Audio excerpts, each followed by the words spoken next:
समर्थ बने हम, कभी सूर्य यह अस्त न हो, कभी सूर्य यह अस्त न हो। अमृत पुत्रों के रहते फिर भारत माता त्रस्त न हो, भारत माता त्रस्त न हो। यह स्वातंत्र्य फले और फूले, सदा रहे अमृत अक्षय, सदा रहे अमृत अक्षय।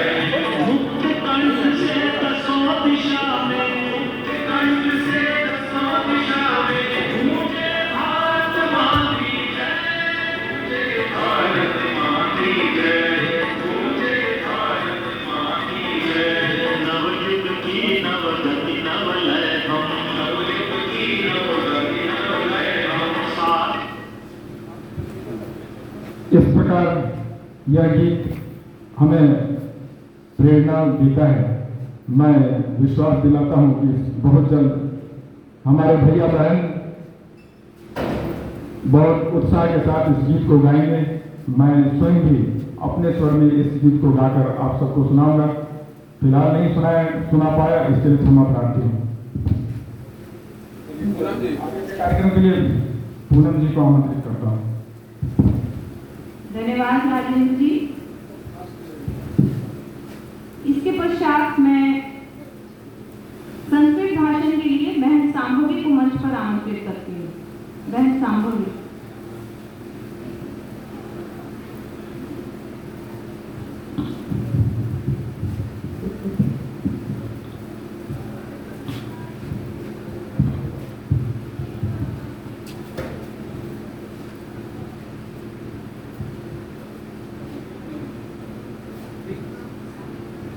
आदरणीय मुख्य अतिथि महोदय, अधिकारी महोदय, प्रधानाचार्य, उप प्रधानाचार्य, आचार्य, सहपाठिनः च, अद्य स्वतन्त्रता दिवसः अस्ति।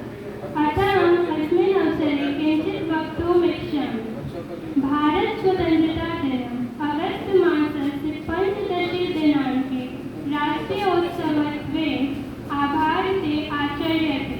षट्चत्वारिंशत् नवदशविंशति तमस्य वर्षस्य अगस्त मासस्य 15 दिनाङ्के भारतगणराज्यं स्वतन्त्रम् अभवत्। अतः एतत् दिनं भारत स्वतन्त्रतायाः दिनोत्सवत्वेन आचर्यते। तत्पूर्वं ब्रिटिश् जनाः भारतस्य उपरि शासनं कुर्वन्ति स्म। षट्चत्वारिंशत् नवदशविंशति तमस्य वर्षस्य अगस्त मासस्य 14 दिनाङ्के मध्यरात्रि 12:00 आङ्ग्लाः भारतगणराज्यस्य शासनं भारतीयेभ्यः रक्षन्तः भारतत्यागम् अकुर्वन्। अतः भारतस्वतन्त्रतायाः तद्दिनं भारतराष्ट्रियपर्वत्वेन आचर्यते।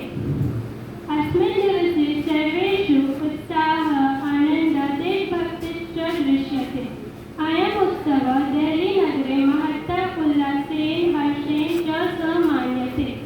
अस्मिन् दिवसे राष्ट्रपतिः राष्ट्रस्य नाम्ना सन्देशं प्रसारयति।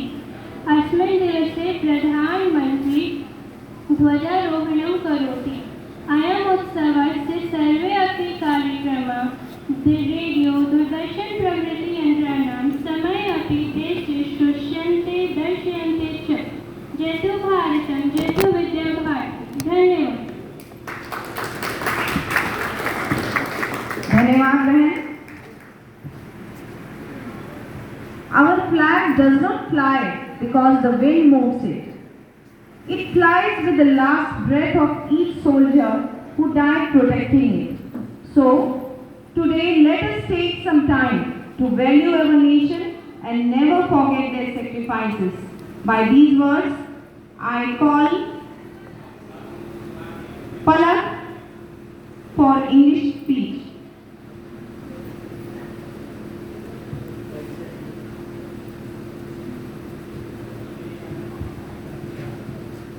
हरिओम। क्षमा चाहता हूँ, एक परिचय है, इसके पश्चात अपना स्पीच होगा। अपने बीच अपनी समिति की माननीय अभिभावक का प्रतिनिधि श्रीमती उषा सिंह जी उपस्थित हैं। मैं अपने विद्यालय की वरिष्ठ आचार्य रेणु शर्मा जी से आग्रह करता हूँ कि आपको पुष्प गुच्छ भेंट करके सम्मानित करें। श्रीमती उषा सिंह जी, आप अपने समिति की सदस्य हैं। आपका आज के अपने इस कार्यक्रम में स्वागत है, अभिनंदन है। हम लोग करतल ध्वनि एक से स्वागत करेंगे। एक दो एक दो एक दो एक दो। अच्छा, बहुत बहुत धन्यवाद हूँ।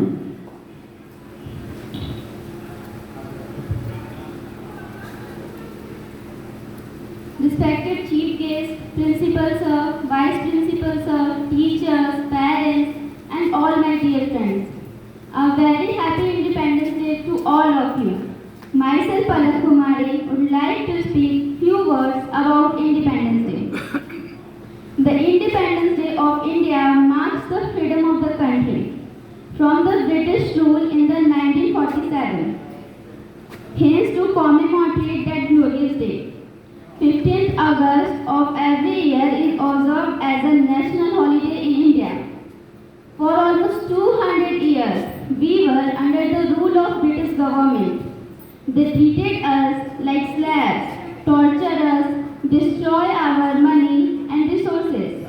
But after all the struggles and with the help of our freedom fighter, India fought for their rights and freedom.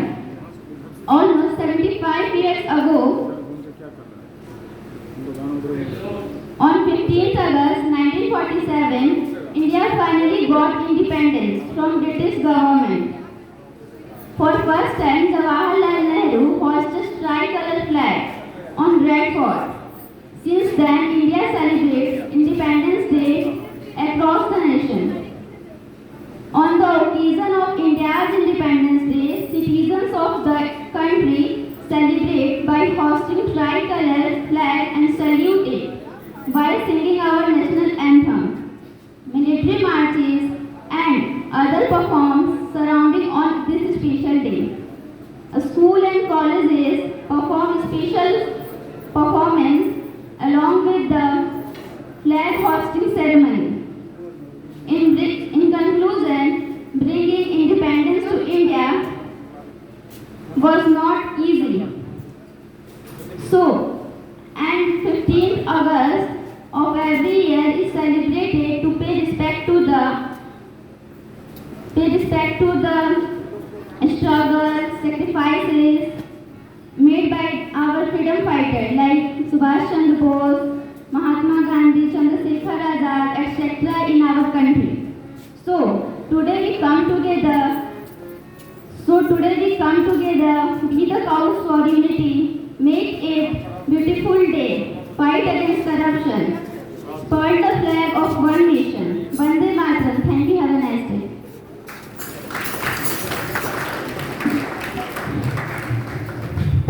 धन्यवाद बहन।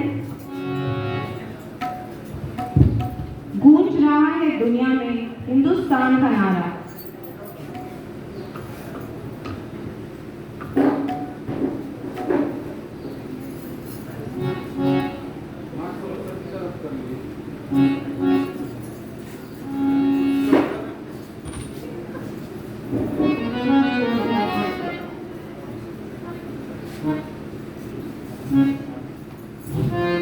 गूंज रहा है दुनिया में हिंदुस्तान का नारा, चमक रहा है आसमान में तिरंगा हमारा।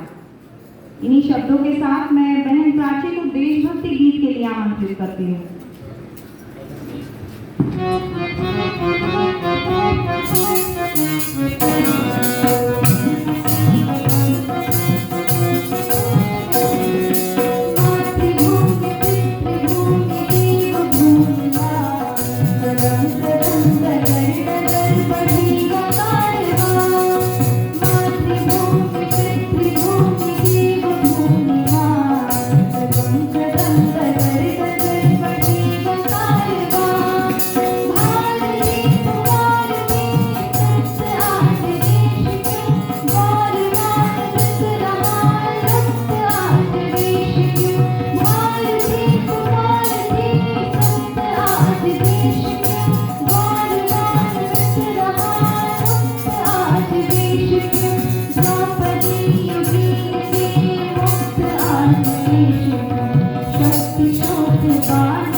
कार्यक्रम की अगली कड़ी में मैं माननीय महोदय हमारी सचिव महोदया जी से मैं आग्रह करूंगी कि वे मंच पर आएं और अपना उद्बोधन दें।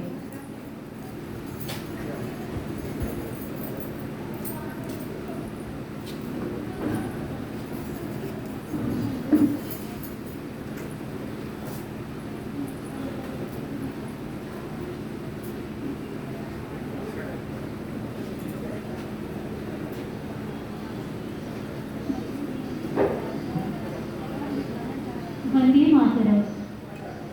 आप सभी का 75वें स्वतंत्रता दिवस में हार्दिक स्वागत है, जिसे हम अमृत महोत्सव के नाम से मना रहे हैं। सबसे पहले उन वीर सपूतों को नमन जिन्होंने इस दिन को हम सबके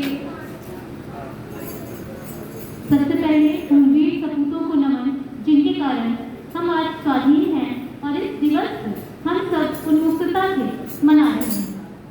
है नमन उनको कि जो यश काय को अमरत्व देकर इस जगत के शौर्य की जीवित कहानी हो गए हैं। है नमन उनको कि जिनके सामने गौनार हिमालय जो धरा पर गिर पड़े और आसमानी हो गए। इसके साथ साथ मैं नमन करती हूँ यहाँ मंच पर उपस्थित हमारे संरक्षक महोदय आदरणीय फूलकांत खाजी सर का, प्रांतीय प्रतिनिधि विवेकानंद जी का, साथ ही विजय कुमार सिंह, कस्तूरी सिन्हा जी, सत्येंद्र भारती जी, आदरणीय शिव कुमार सर जो कि हमारे साथ ट्रस्ट के प्रतिनिधि के रूप में हैं और इस समिति में हम सभी का मार्गदर्शन करते हैं, और साथ ही साथ कोषाध्यक्ष महोदय और विद्यालय के समिति के अन्य जितने भी सदस्य उपस्थित हैं, सभी शिक्षक शिक्षिकाएं जिन्होंने इतनी अच्छी तैयारी बच्चों को की कराई थी, और साथ ही साथ विशेष रूप से आप सभी के स्वर्णिम भविष्य की कल्पना करती हूँ, लेकिन बहन प्राची, खुशी, अंबिका, शांभवी, पलक, इन लोगों की जो प्रस्तुति रही इसके लिए आप सबों को बहुत बहुत बधाई। बहुत ही सुंदर प्रस्तुति आप सबों की रही है। निश्चित ही यह जो प्रस्तुति देने का आपकी तैयारी है, इसमें आपके शिक्षकों की शिक्षिकाओं की मेहनत रही होगी, लेकिन आपकी प्रतिभा अभूतपूर्व है और मैं चाहती हूँ कि आप सब अपनी इस प्रतिभा को बहुत अच्छे से निखारें। प्यारे बच्चों, आज का दिन हमारे लिए विशेष महत्व रखता है। यह दिन हमें स्वतंत्रता सेनानियों द्वारा किए गए बलिदानों की याद दिलाता है। यह हमारे अंदर देशभक्ति की भावना के साथ देश के लिए कुछ कर दिखाने की भावना को भी उत्तेजित करता है। बच्चों, आप जानते हैं कि भारत दशकों से ब्रिटिश सरकार के अधीन था। उस दौरान अंग्रेजों के अत्याचार समय के साथ बढ़ते चले जा रहे थे। बाल गंगाधर तिलक, शहीद भगत सिंह, महात्मा गांधी, सरोजिनी नायडू, रानी लक्ष्मीबाई और सुभाष चंद्र बोस जैसे स्वतंत्रता सेनानियों के नेतृत्व में भारत के नागरिकों ने एकजुट होकर अपनी आजादी के लिए संघर्ष किया। स्वतंत्रता संग्राम में शहीद प्रमुख सेनानियों के नाम तो हम जानते हैं, लेकिन आपको ये भी मालूम होगा कि भारत के स्वतंत्रता में झारखंड के आदिवासी वीरों ने भी अपनी खास भूमिका निभाई थी। आदिवासी वीरों की यह ताकत 1831 के कोल विद्रोह से उजागर हुआ था। उसमें मुंडा, खोक, उरांव, भूइयां आदि जनजातियां शामिल हुई थी। इस विद्रोह के केंद्र थे रांची, सिंहभूम और पलामू। ब्रिटिश हुकूमत के खिलाफ यह संभवतः पहला विराट आदिवासी आंदोलन था। आदिवासी आंदोलनकारियों की अगर हम बात करें तो बिरसा मुंडा, ताना भगत, फूलो और झानू, इसके साथ चांद भैरव, कई नाम हमारे सामने आते हैं। 1857 से 1947 तक लंबे समय तक चले इस क्रांति में महिलाएं भी क्रांति का हिस्सा बनी और शहादत भी दी। आप सबों ने सुभद्रा कुमारी चौहान की यह कविता तो सुनी ही होगी। चमक उठी सन 57 में वह तलवार पुरानी की, खूब लड़ी मर्दानी वो तो झांसी वाली रानी। 1857 की क्रांति की अंगूंज में दो वीरांगनाओं का नाम प्रमुखता से लिया जाता है। इनमें लखनऊ और झांसी में क्रांति का नेतृत्व करने वाली बेगम हजरत महल और रानी लक्ष्मीबाई शामिल हैं। स्वतंत्रता आंदोलन के इस महायज्ञ में साहित्यकारों ने भी तत्कालीन समाज में चेतना जगाने का काम किया। आपने भी देशभक्ति से संबंधित कुछ रचनाएं जरूर पढ़ी होंगी, आपके भाषण के कोटेशन में भी वो आ रहा था। कई ऐसी रचनाएं आ रही थी जो आपने निश्चित रूप से पढ़ी होंगी। हर प्रांत के लगभग हर भाषा भाषी क्षेत्र के महान साहित्यकारों, कवियों, लेखकों ने अपने अपने ढंग से अपने अपने क्षेत्र के लोगों का आज़ादी के आंदोलन में कूदने का आह्वान किया।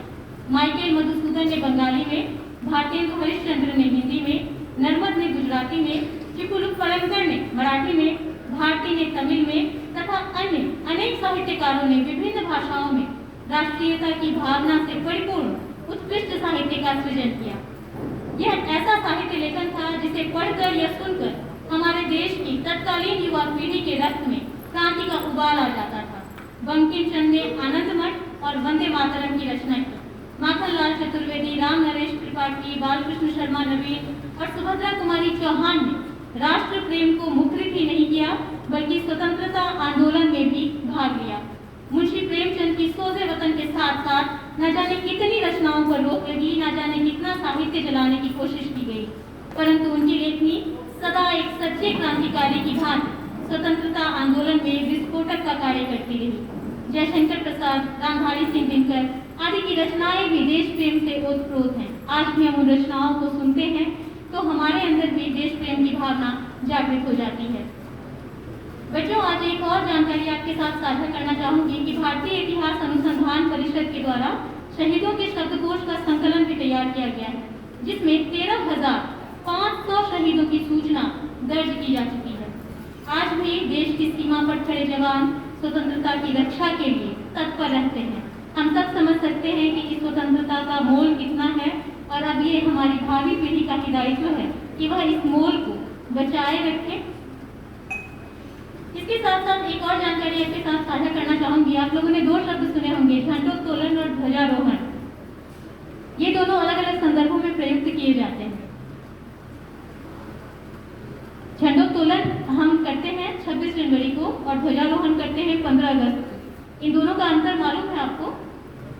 15 अगस्त का जो झंडा होता है वो मिड ऑफ द पोल बांधा जाता है और उसको हम ऊपर करते हैं, क्योंकि आज के दिन हमें स्वतंत्रता मिली थी और जिस तरह से हमने पहले दिन अपना झंडा फहराया था, ठीक उसी तरह हम आज के दिन उसको करते हैं और इसीलिए इसको हम ध्वजारोहण कहते हैं। 26 जनवरी को हम स्वतंत्र थे और हमने अपना झंडा उस दिन लहराया था। तो हमारा जो झंडा बंधा होता है वो जो पोल का अपर पार्ट होता है, ऊपरी भाग होता है, उस पर